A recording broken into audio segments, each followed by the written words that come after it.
Cuba, que viva Cuba. Cuba para siempre.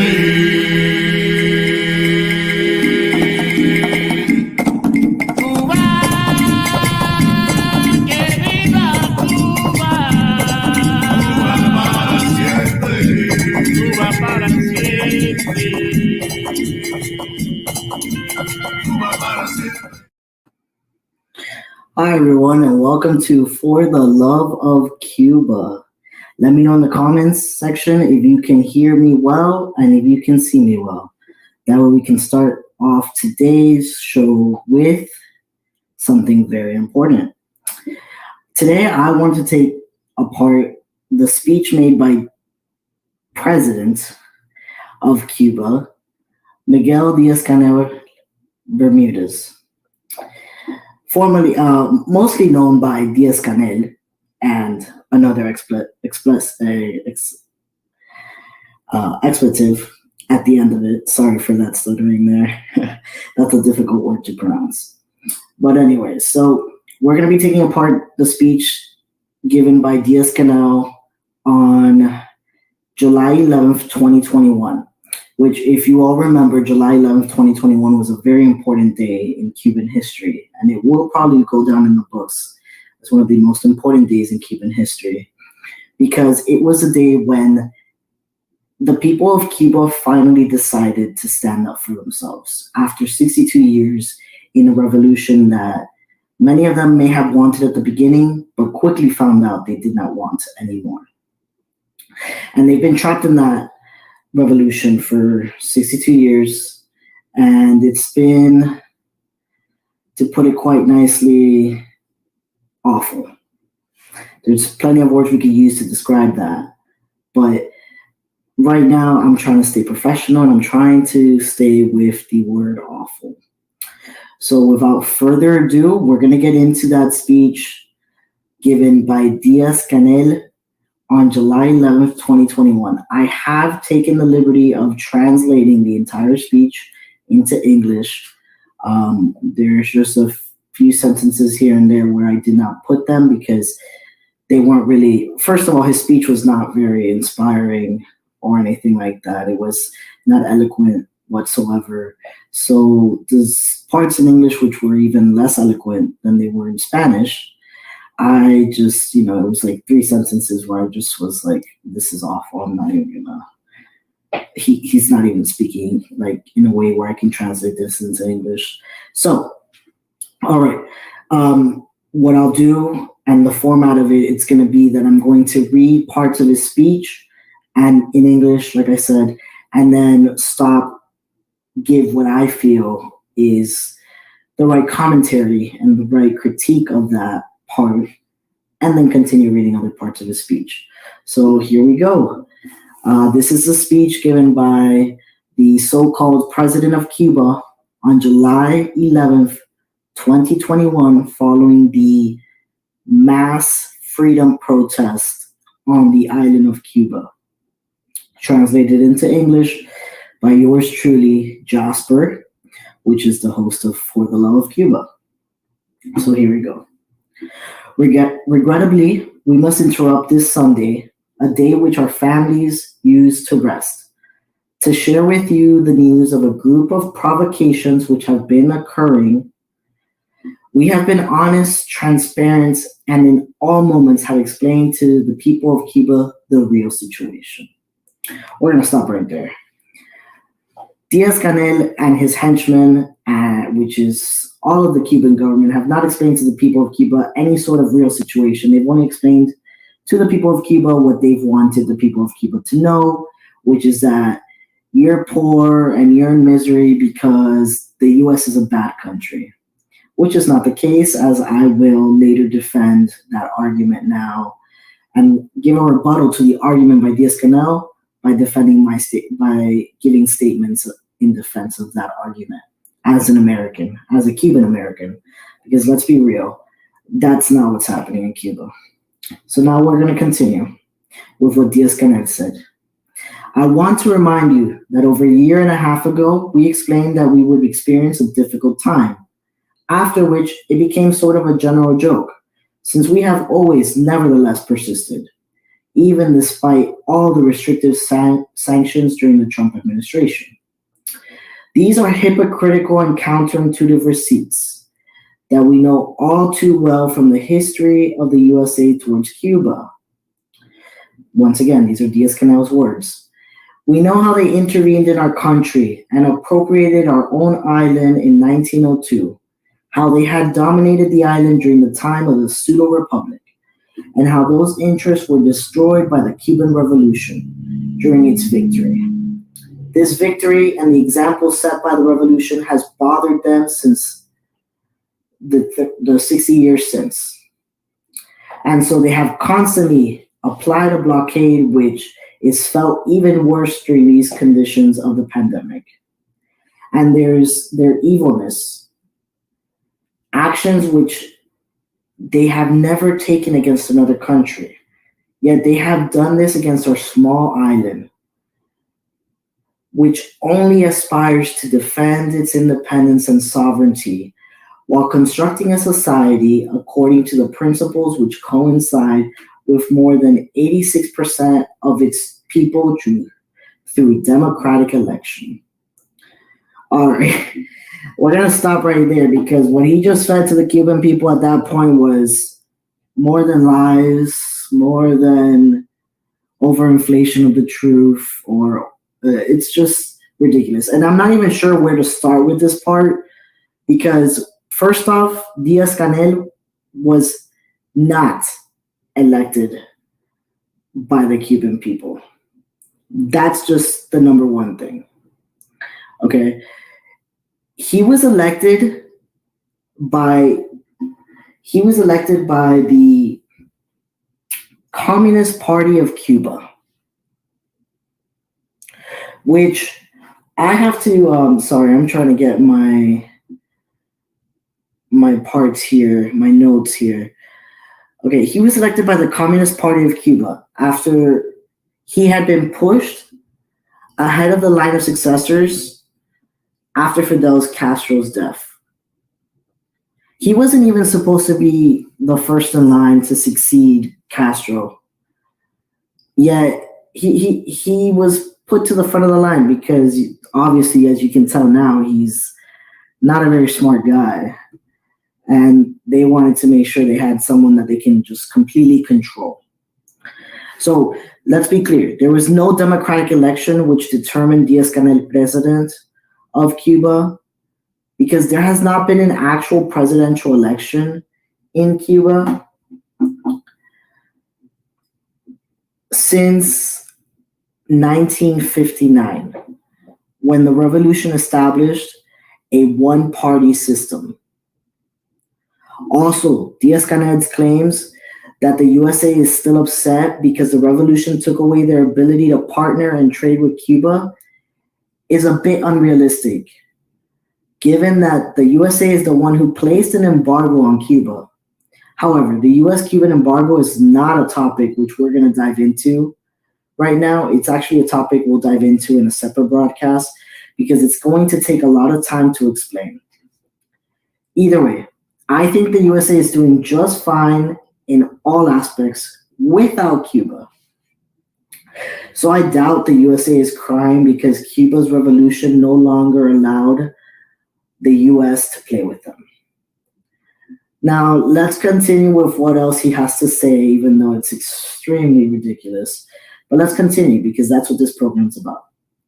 All right, so Diaz-Canel continues now saying this. So through a very cowardly, subtle, and perverse way, the ones who have always supported the embargo with Yankee doctrines start to appear with doctrines of humanitarian intervention, which we all know is only to further enforce the idea that the Cuban government is not capable of overcoming this situation on its own. And if they are so interested in wanting this health crisis in Cuba to end, then lift the embargo and we will see how we do. But why don't they lift it? Why don't they have the valor of lifting the US-Cuban embargo? And what legal term sustains that a country can apply that type of policy to another country in the middle of such an adverse situation? Is that not genocide? We made the vaccine for the Cuban people because we knew we didn't have money. Okay, here we go. We didn't have money to go to purchase them in the international market. Yet now they say we are assassins. Where are the assassinated? Where are the missing? Other countries which suffered from the same pandemic did not receive a campaign of such discredit. Let's stop right there. We're not even going to address the missing people in Cuba right now because there are way too many to speak of since the inception of the revolution 62 years ago. But I will take up the topic of the so-called vaccines. Before I do that, I do want to say I'm also not going to touch the topic of the U.S.-Cuban embargo because it only serves the Cuban government for that embargo to be lifted, so that way they can steal all the stuff they trade with the U.S. But we're not going to touch that right now. We're just going to honestly touch the part of the vaccines. Okay. These vaccines have no public data regarding their makeup, manufacturing process, and other important information which the world has a right to know.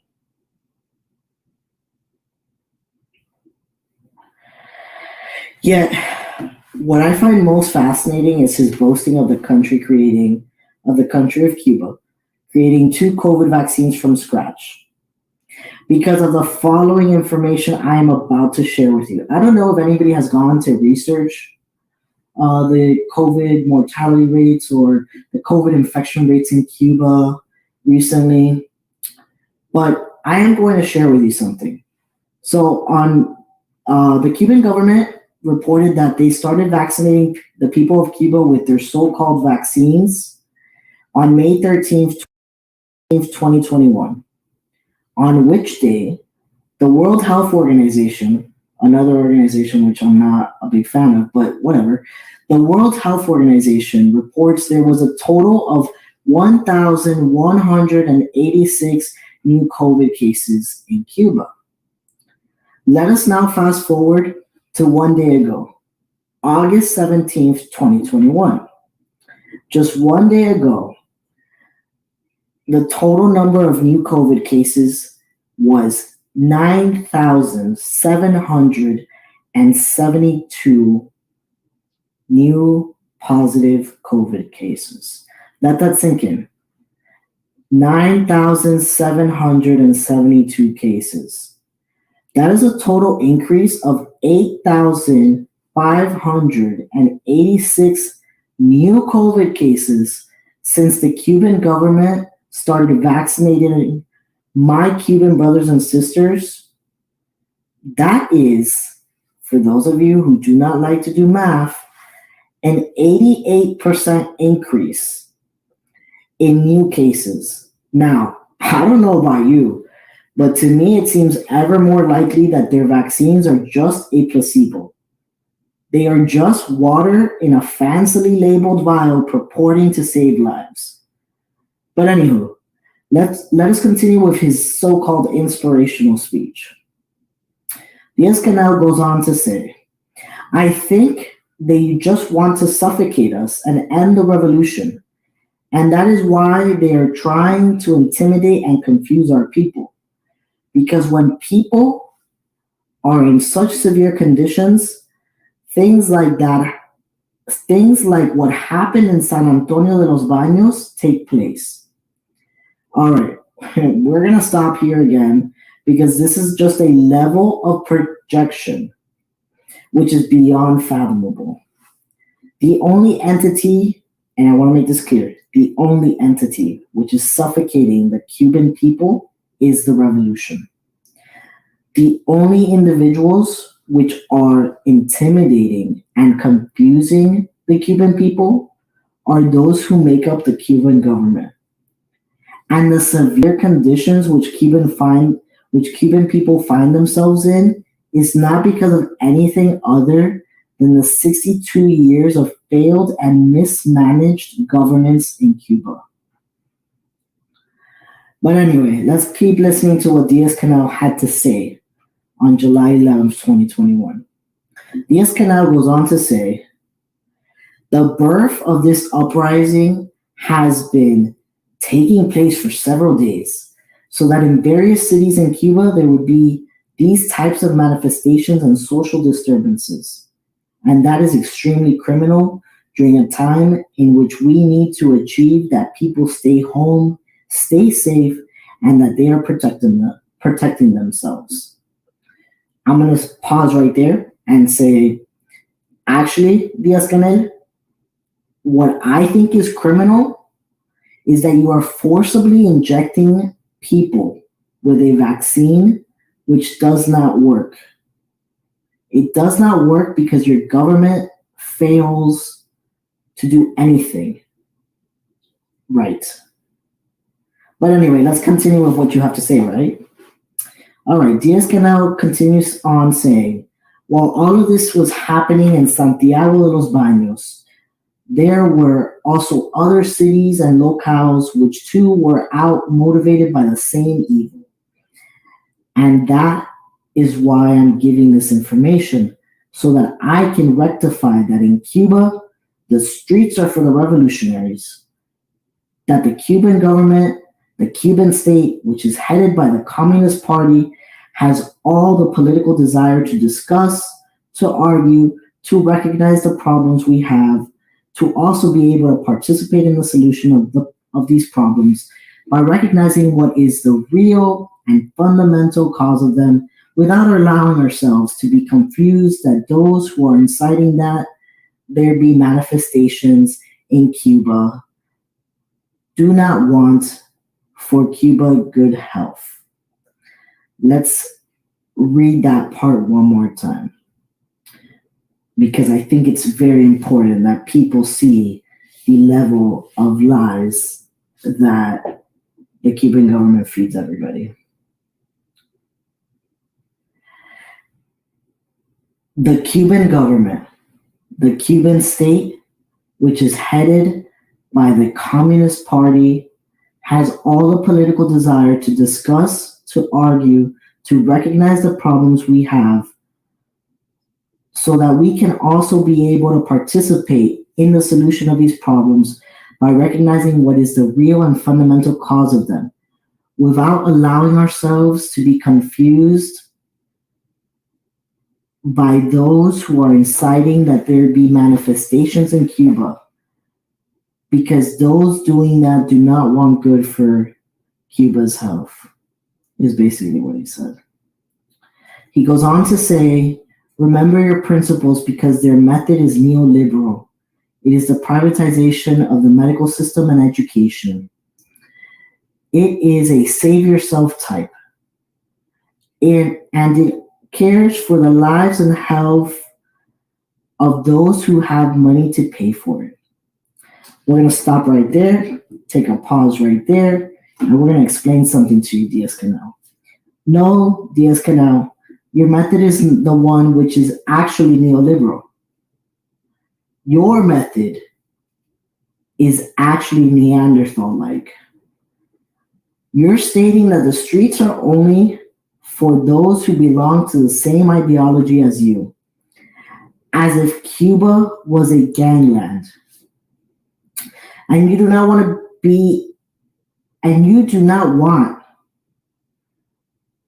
to engage in a dialogue. Because if you did, you would not jail those who think differently than you. You would not jail those who express that they want a new form of government. And you clearly do not want to be part of the solution, because you're currently calling for a civil war as the solution to this mess you find yourself in because of a failed ideology. Also, the principles of the Cuban people are not to suffer and die at the hands of a government who will only save them if they are going to keep agreeing with everything the government says or does. The principles of the Cuban people are actually stronger than that. The principles of the Cuban people are to fight for the truth, not just your continued lifestyle of luxury while the rest of the Cuban people live and die in miserable conditions. All right, now we're going to get to the part where he turns up the heat for real. Diaz-Canel goes on to say, we are not going to give up our sovereignty nor the independence of our people, nor the liberty of this nation. Okay, end quote there, and pause. What liberty, Diaz-Canel? Is it liberty when people must live in the poorest conditions and cannot even name what upsets them, what hurts them, what oppresses them? Is it liberty when people are not even allowed to freely walk on the street saying they want freedom? I do not believe that is liberty. I believe that is called tyranny. But anywho, what do I know, right? So let's continue on, Diaz-Canel, with what you have to say. Diaz-Canel goes on to say, here I also rectify that we have many revolutionaries in this country that are ready to give up our life. And that is not because they are told to. It is because of conviction. They will have to walk over our dead bodies if they want to confront the revolution, and we are willing to do everything. And we will be in the streets fighting. All right, time out. Pause. Diaz-Canel, I'm going to ask you, who are you fighting for? Oh, I know. You're fighting for a man named Fidel Castro, who's already dead. A man who didn't do anything while alive is now doing more while dead. Because that's what happens with dictators. They do more dead than alive because people can only fantasize about their failed policies and ideas. They can only fantasize about what would have been or what could have been, but fail to realize what is actually is and has been. Oh, and Diaz-Canel, you ready for everything? That means you're ready to kill your own people just because they want a change, just because they think differently than you, just because they want to be free to determine their own futures. The people of Cuba are demanding freedom from the oppressive tyranny they have been subjected to for the past 62 years.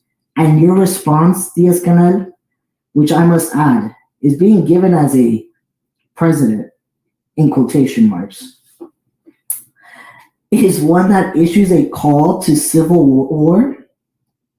That, sir, is what constitutes a real genocide.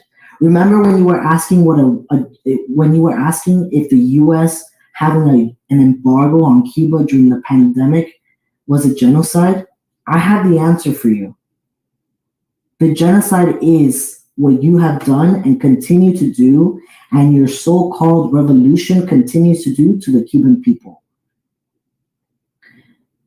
A genocide which you issued be completed against anyone who desires freedom from the failed revolution you so desperately cling to, because without it, you would be no one.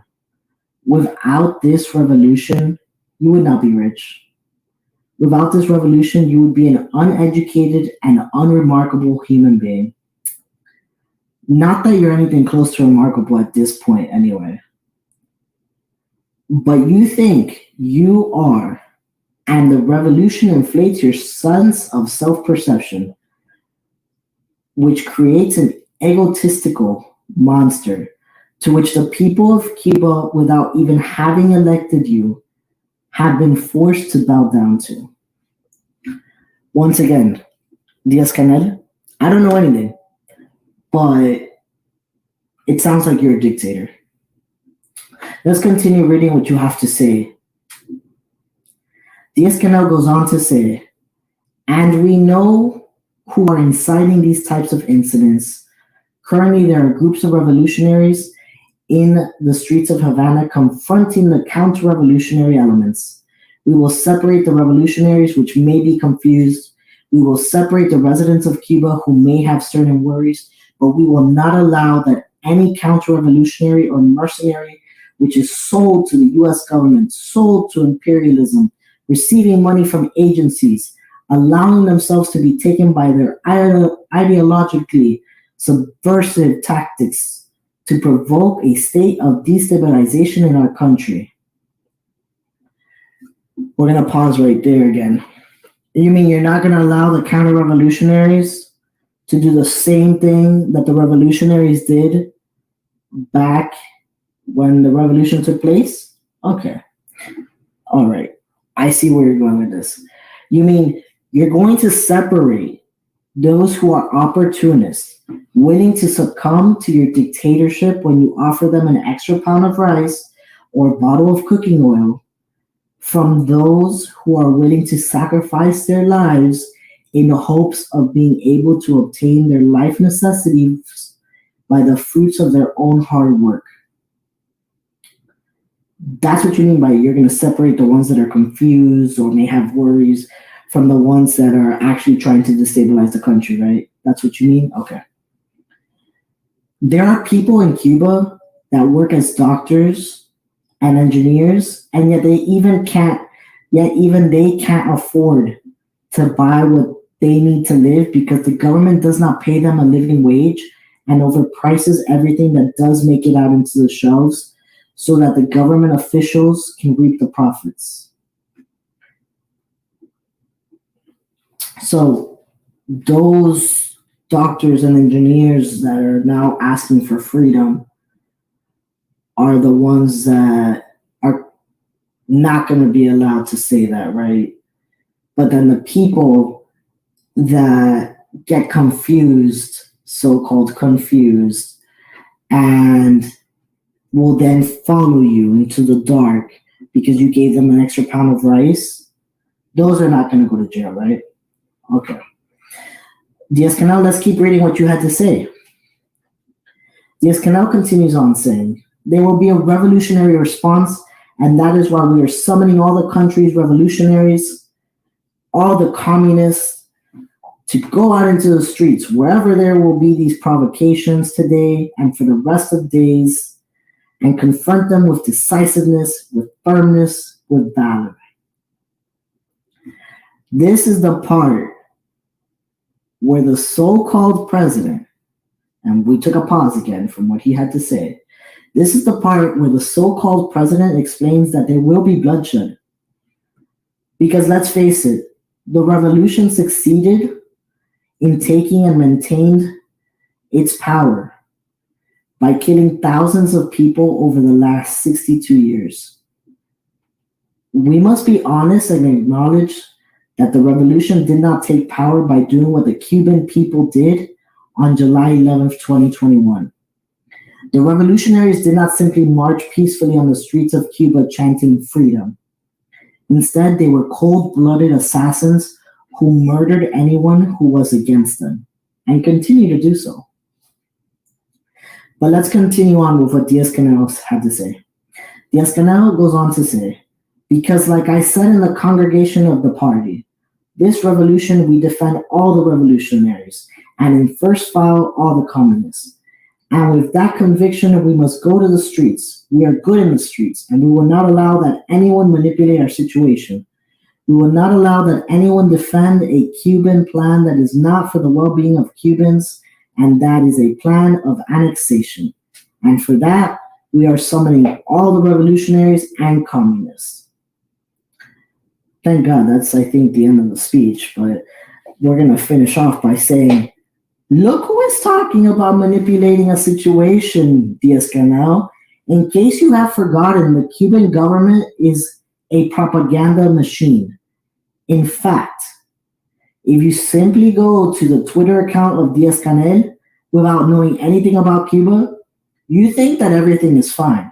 You think that Cuba has no COVID. You think that everything is perfectly fine. You will think that Cuba is the most advanced, progressive, and welcoming country in the entire world.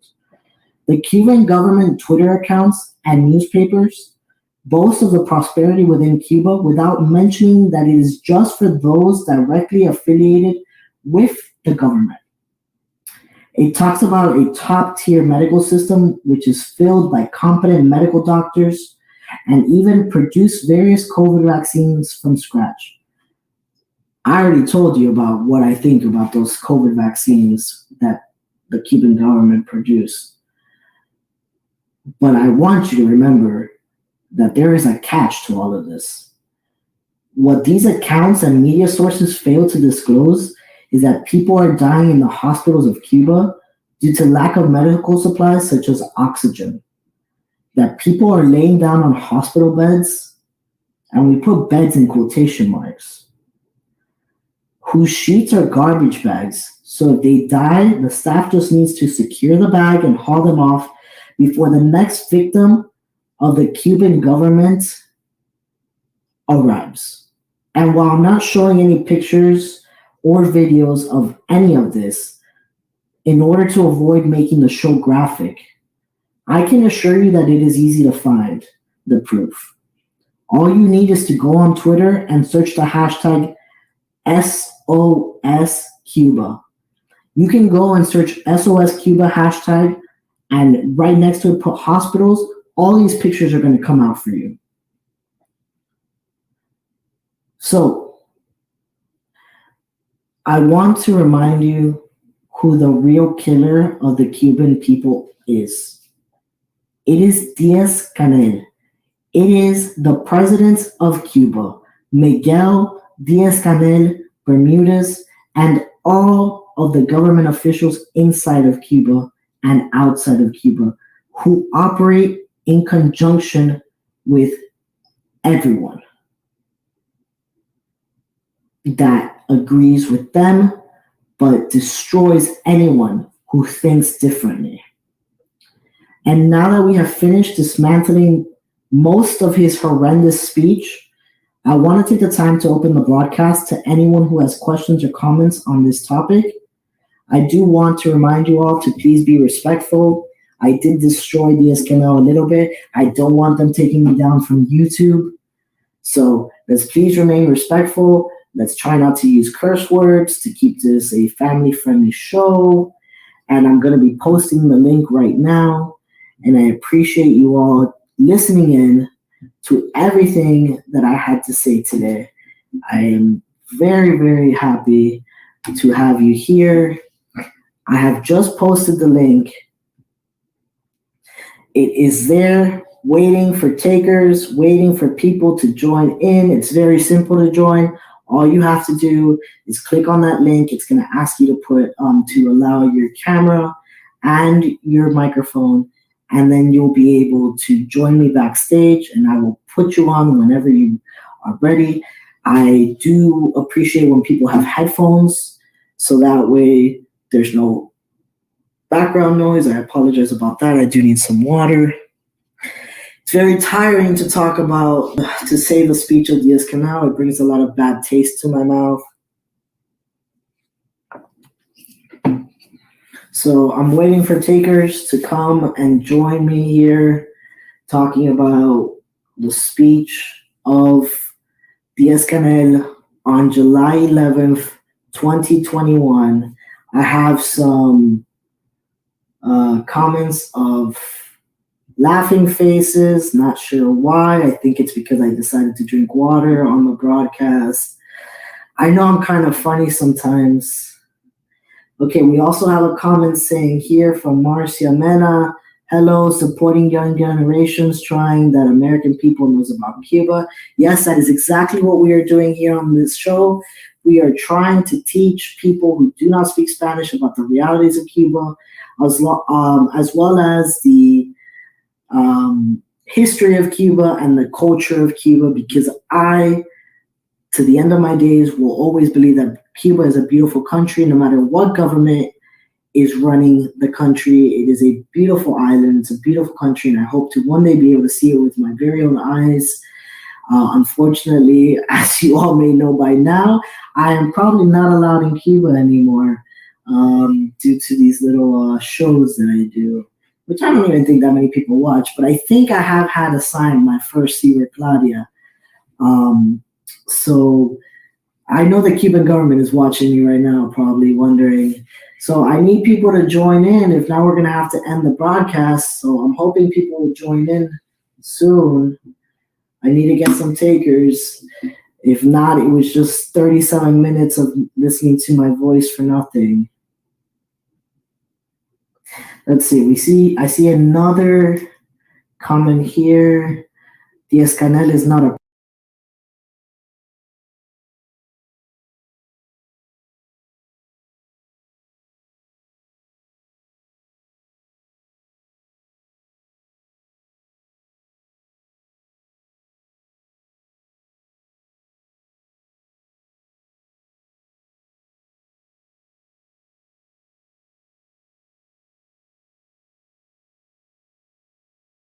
president. He was not elected by the Cuban people. That is exactly the point I was making. Thank you for adding to it.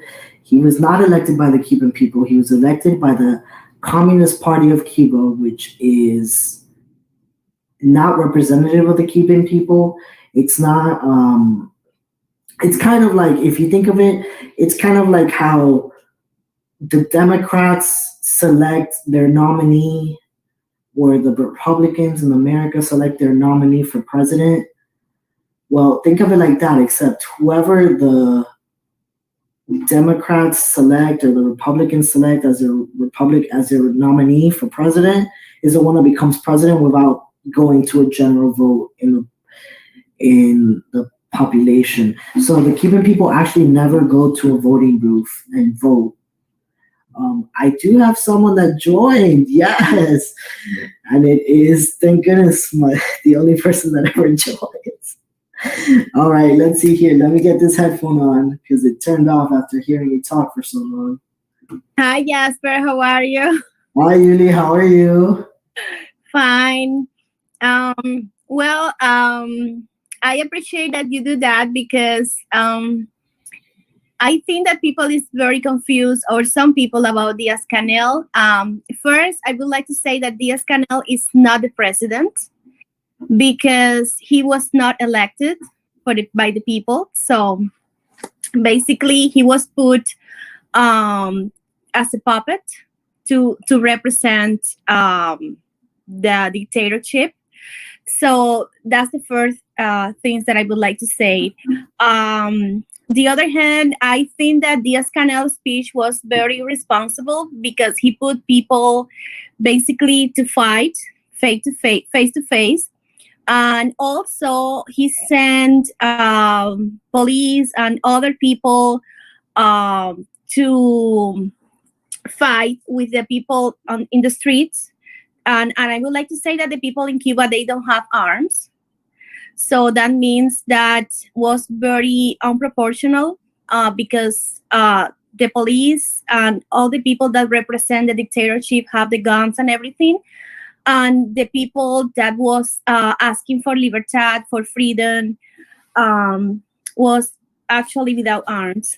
So I think that Diaz-Canel is very responsible. It's not a president. So that's what I agree with you, definitely. I think, we have someone else joining us. Let's bring her on before she runs away. In the streets. And I would like to say that the people... I have Iskra Perez aquí. Thank you so much. Let's talk about Cuba. But Yuli, like I was saying, yeah, I do definitely agree with you because I don't understand how a president can incite violence in such a way and still be seen as legitimate across the world. I mean, I remember, not to talk about North American politics, but when something similar happened here in the US, everybody was crying out. And now we have a president of a whole country just 90 miles from us doing the exact same thing, calling for a civil war between their own people. And I mean, it shocks me that the United Nations is still standing behind this man. I mean, it's just, I don't get it. And I mean, let's just be clear. The Cuban people didn't vote for Fidel either because he took power and then he had an election that was rigged, which is not really an election at that point. So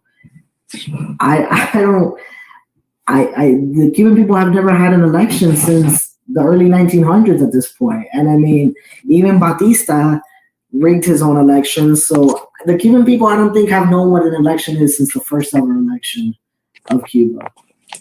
And Iskra, thank you so much for joining us. I have an issue. I have you on my two computers, and then I can't turn down the volume, so I can't go in through my computer because I'm sharing you on the screen. I appreciate you doing that, though. I can't, and I couldn't go in through my phone because then I couldn't bring down the volume. Because so then it was like, so I've had to come into another room to be able to talk to you. But I like your backdrop, though. I like this backdrop a lot better. This is the one you should use for your show too. Yeah, this is my office. I hate it here. It makes me feel like I'm actually working. So I work out of my office too, so I literally just move my chair from where I sit for work and just slide it over, and I'm here in my studio. yeah. I understand the pain. Yeah, so I actually never work in this office. I have a really nice office. This is my little Cuban, my little piece of Cuban, but I never work here. I always work at So Iskra, I'm hoping you were able to tune in. Like, what do you think about? I've been listening to the entire thing. Well, I mean, obviously, I heard the whole speech before, and Right. when he was giving it. Same here. And obviously,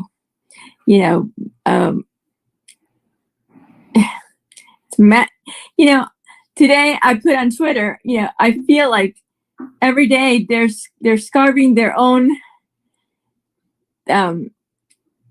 like they're carving their own, ¿cómo se llama? Tumba. I get what you're saying. They're digging their own grave. Yeah, they're digging their own grave every day more. Like, Yes. every day they make more and more mistakes. It's so hard for me to call them mistakes because I don't think they're mistakes at this point. I think they're so mistakes because the reason why they're mistakes in today's world is because they continue to, the reason why I'm looking at them as mistakes is because they want to continue to rule in their own dinosaur way. I'm on Twitter like 24/7, and it's a new era. I think, but what I was gonna say is why I think they're not mistakes is because they're doing these things and they're doing them purposefully because they think they're not going to get caught. Like, that's how cocky they are. Yeah. Julie, I didn't say hello to you. I'm so sorry. No, that's okay. How are you? You look beautiful as always. Thank you. Yeah, I agree. I mean, they think they're not going to get caught, but they're going to get caught. I mean, this is 2021, and we're in this is the internet era. They're right. Everything is out there. There's no way of putting things, back. This is back in the box. Back in the box. But okay, so now let's talk about this. Like, let's mix a little bit of like world politics into this. Like, okay, we're in the 2021 era, right? Right. We have the internet, but look at what's happening in the Middle East right now. Yeah. It's like, we think about it, it's like, if what's happening in the Middle East is happening during the internet era, and this is me playing devil's advocate because I want Cuba to be free, but what makes us think that like Cuba is actually going to be freed from this stuff? Because for starters, we don't have that type of taboo or that type of religious background. That's true. So our people don't have those something to cling to. Exactly. I believe this new generation, what we had before, the old generation had the old mentality of the communist regime because that's what they had to hold on to. But this new generation, communism hasn't given them anything. But that's true. That's a very good point. Absolutely, they have not. Communism has not given them anything but miseries, and so they are not taking it. They're not going to take it. And this is what we're seeing today. And I think this new generation is a lot more rebellious in a sense. Well, Even in the U.S., the new generation all is new way more generations are rebellious, you know. right. And All I think revolutions are done by your generations, and this is this is why this is wonderful. All revolutions have historically been done by, because that's the time when we're rebellious. right. When we're in our younger stages. When you're young, you have to be rebellious. You're rebelling them with your own parents. There's some people who don't outgrow that rebellious stage. Yulia. But I think it's wonderful. I think it's great that a lot of these kids are getting so involved, and they're saying enough is enough. We're not a lot of them could take the easy way out and leave, and they're not doing that. They're saying, I think they're saying no. Exactly. You're going to have to leave because this is our country, and I think that's a very brave thing to do. Definitely, it's almost like they're going against for them. Yeah. It's almost like they're going against. It's almost like if the Cuban government is their parents, and they're just like, no, you're gonna walk out of this house, but I'm not. Exactly. And every day it's something new. You're seeing the internet yesterday. So we saw, for those of you who don't know, yesterday the Cuban regime put out a decree 35, which they voted on by themselves. Nobody voted for it. They just decided this is a new law, and we vote for it, and this is it, and you have to do it. I don't even know why they bother to write the laws, like actually bother to even write the laws, because they're just going to change them whenever they want. And to be honest with you, like I told when my husband told me about this law, so the law states that anyone that goes on the social media and says anything against the government is going to go to jail, and it's going to get fined, and it's going to all these things. Well, they already do. You can get hired, you can get fired from your job, you can be taken out of your university. Currently, they already do all these things. They just didn't have a law for it written down. So now they have a law. Well, that's not going to stop anybody from doing. Basically, what they did was to put in paper the things that they have been doing for 62 years. Exactly. Absolutely. But that's not going to stop anybody from continuing to do what they do, because, first of all, this is a complete, violation of human rights. Mm-hmm. How much can people take? If you can't go out of your house because they have you immobilized, if these kids are just, social media is the only thing they have to express themselves, so if they can't do that, they might as well not live. So they're gonna continue. I have no doubt. That's another point that you bring up that's really good, because we know how addicted the younger generations are with social media, and even sharing a meme about the Cuban government is now going to become illegal with that Decree 35. And I mean, I didn't even bring up the Decree 35 because I'm a little late with everything. Just like I knew about it already, but I had this show prepared. I did not have a show prepared on Decree 35. I was like, I'm late to everything, just like the Cuban government is late to writing down the laws on paper, like that they've already been executing. Yeah.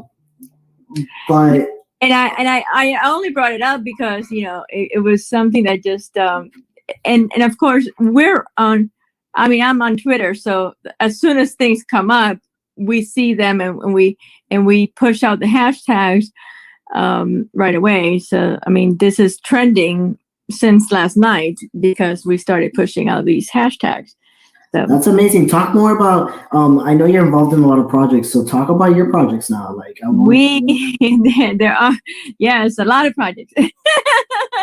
But so one of the top projects that I'm trying to start pushing now is the human rights violation, which obviously this is we're seeing this every day, right? Currently, we have over 800 last time I checked, it was 843 people that we know of that are in jail. Now, mind you, there are many people that we don't know of because they haven't been, their family doesn't want to put them down on the list because they're afraid. So currently, we know of there are 843 people that have been imprisoned due to the protest of the July 11th protest, out of which almost 40 of those 840 people, almost 40 of them are under the age of 18. That's sad. That's horrible. I mean, we talked about it on your other channel, the other day. Yeah. And I mean, I don't know, Yuli, you wanted to say something? I'm sorry, I cut you off. I do that all the time. No, I just, Iskra, whatever you have that. So my idea is, and one of the things that I'm hoping to get some help, because I really need to put a team together. It's going to be there's a lot of work to be done here, but I think it's well worth it. I think we need to put, faces and, these stories out there. These stories need to be told. These are, sign me up. These are violations of human rights, especially the children. I want to start with the kids. There's a 14-year-old this one just cracked me last night. He's 14 years old. He was taken from his house. He actually has a mental condition. It wasn't until the day before yesterday that they were able to send him the medication that he needs for his condition. Wow. His mother has not been able to see him since they took him away. She's only been able to talk to him a few times over the phone. Wow. He's 14 years old. No, I can only imagine, because, honestly, like, I live with certain mental health conditions as well, and like I can't imagine not being on my medication. And as a 14-year-old, how do you manage that? How do you manage not? You've been on your meds. He's probably. I mean, if I would have been on meds since I was a kid. And they're putting them in regular cells with other, people. It's hello. We have my friend here, Jeanette, with her son. He's half Puerto Rican, half Cuban. How are you? Hi, Jojo. There's something that I can do from my show. Just send me the names, and I'm going to tell the people. So the idea is to actually start. Really, what my idea is, I have a website that I'm trying to. the website has already been developed. I did it on GoDaddy, because I didn't want to do the whole programming thing. But basically, we're going. It's uploading the videos. What's taking me the longest is I need to translate the videos. I want to put closed caption in English to a lot of these videos that are out there. And do as much video as possible, because videos captions people's. So I want to, and then of course it's in Spanish, and anybody can use them. They're going to be on the website, but anybody can use them. So you'll be able to go through the website, and the idea is also to upload them onto the United Nations. Because I want to, these things can't go without being told. These stories need to be told. Yes. Yeah, no, I mean, I'm down and so ready to help you with anything that you need help with. This week in particular, I've been very busy because I have several clients that I have to finish some work for. So it's been, and that's, I completely understand. But Yuli and I are a power team. We can help you. So when I have deadlines, it's just a little hard, Of course, yeah. But I work for the good thing is I work for myself. So I sometimes take too much time for Cuba, and then I'm crunching, and which is what's happening this week. I'm crunching because I took too much time away, and now. I completely understand. I'm a procrastinator, so I was doing my show this morning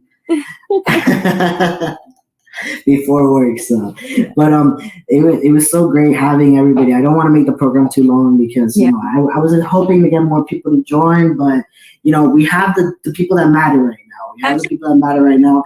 I think we're gonna do great things, honestly. I think we need to be a little patient, and while I do want to to try while you're on, and I know it's hard because you're talking and but while you're on, maybe you can get someone else to share it on your phone with your friends. Trust me, I spend my whole pre-show like 30 minutes before I send. Yeah.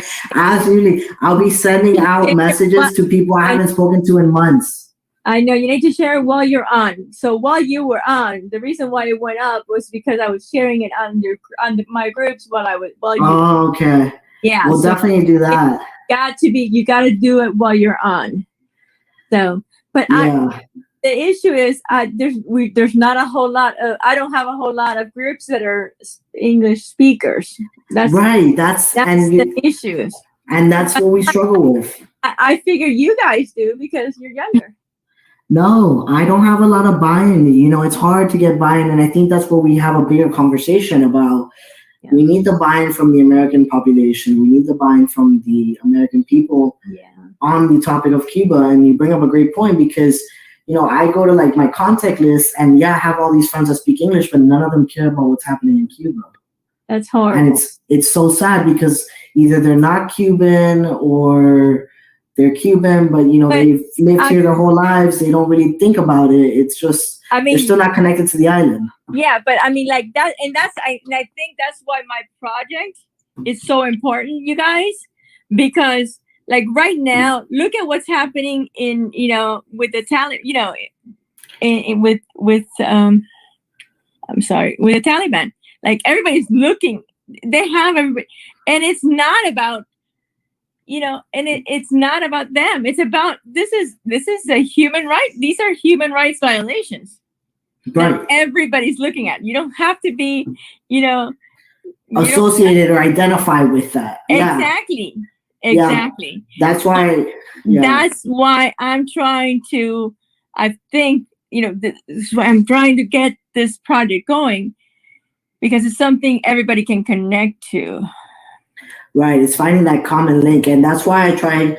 I wanted to make this channel like not politically oriented. I wanted it to be like about where anybody can come learn about Cuban culture and Cuban history. Although we did have, of course, what happened on July 11th that creates a lot of content for politically motivated stuff, but I definitely want to remind everybody that this channel is just a way to learn about Cuba without knowing Spanish, and that's I think the greatest thing that we could do, because my mission is that I want to spread Cuban culture everywhere, and I want people to know about Cuba. Yeah, and stuff like and that. when I started my channel, it was because everybody kept telling me we need English speaking channels. Right. We need English speaking channel. Everybody kept telling me that, but then nobody would come on.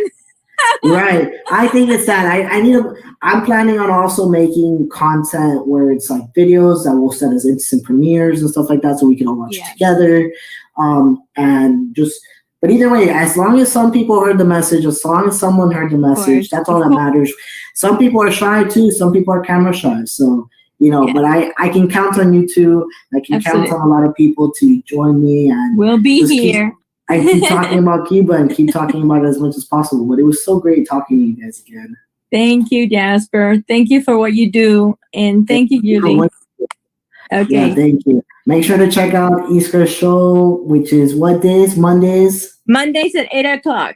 Mondays at 8:00 on YouTube. It's called Let's Talk About Cuba. She goes into really deep topics. This Monday was about international human rights violations that Cuba is committing. Yeah. It's very tough topics, but you're definitely not going to want to miss that show. If you speak Spanish and you watch me and you want to watch a fiery version of myself, you definitely have to watch Yuli D in Directo. Sundays at 1:30, I do produce that show, so you'll see all the great graphics and all that stuff that I do for mine. You'll see it, but for hers, and you won't see in the background is you won't see this smiling face in the background. And you can ask Julie that. You'll see someone that's stressing out and pulling out their hair because I'm trying to get the actress, I'm trying to get the host to get on the chair and to sit there and not move again and fix the green screen. Always and all that stuff. mad. Always mad. Always. Who's mad? I am. You are? Yes. When I'm filming, when I'm doing her production, I am pissed the whole time. I'm so angry at her, and it's like I'm pulling out my hair because it's just one thing over another. Like, oh no, I gotta still fix my makeup. I'm like, no, you're starting in 2 seconds. Sit down. It's like. So it's definitely fun, but I think I have more fun doing my show than I have doing her show because man, it's like wrangling a crocodile with her. And one of the things that we need to learn with YouTube, people want you to be natural. Right? You need to be yourself. It can't be programmed. It can't be. Obviously, we have to prepare. For the topic that you're going to be talking about. But you need to be yourself, and people want you to be just natural and, talk obviously about whatever topic you're talking about, but be yourself. Not bore them. Yeah, not bore them, not lecture them. Exactly. That's why I try to keep it funny at all times, but yeah. I don't know how to do that. I don't have that sense of humor. I think I have a very dark, twisted sense of humor. That's probably why people get bored. I don't think people get bored of yours. I think the topics are just too tough for them sometimes. They're probably like, this is way too sad. I'm changing the channel. Well, it's what we're going through right now. But definitely, yeah. And it's very important to bring light onto it. But yeah, I'm going to kick both of you out so I can do my outro. Bye. Thank you so much. Yeah. How do I? Okay. All right. So everyone, that was the end of today's broadcast. I do thank you for stopping by, whoever did stop by. I want to remind you all that the topic of Cuba is so important. So if it is important to you about the misery and the suffering of the Cuban people, please share this channel For the Love of Cuba on YouTube, hosted by Jasper. It's every Wednesday at 8 p.m. Please share with all of your friends, all of your family, and just get people to connect with the idea that there's more suffering than just the one happening in the U.S. There's also suffering in Cuba, 90 miles away from here. And once again, I'm your host, Jasper, and I appreciate you stopping by. Patria y vida, libertad para todos. Thank you so much.